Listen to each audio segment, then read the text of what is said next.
मसीह में आपकी सलामती हो। Peace be with you in Christ. आज मैं आप सबके साथ कलाम मुकद्दस में से एक आयत शेयर करूंगी जिसका उन्वान है खुदा मेरे दिल की कुव्वत।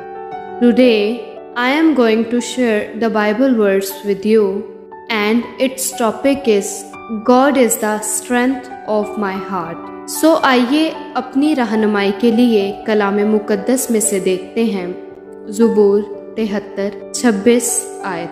गो मेरा जिस्म और मेरा दिल ज़ायल हो जाएं, तो भी खुदा हमेशा मेरे दिल की कुव्वत और मेरा बखरा है। आमीन। Let's look to the holy Bible for guidance.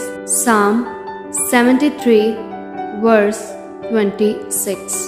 My flesh and my heart may fail, but God is the strength of my heart, my portion forever. Amen. खुदावंद आप सबको बरकत दे। खुश रहिए, खुदावंद के साथ जुड़े रहिए। May God bless you all. Stay happy, stay tuned with God.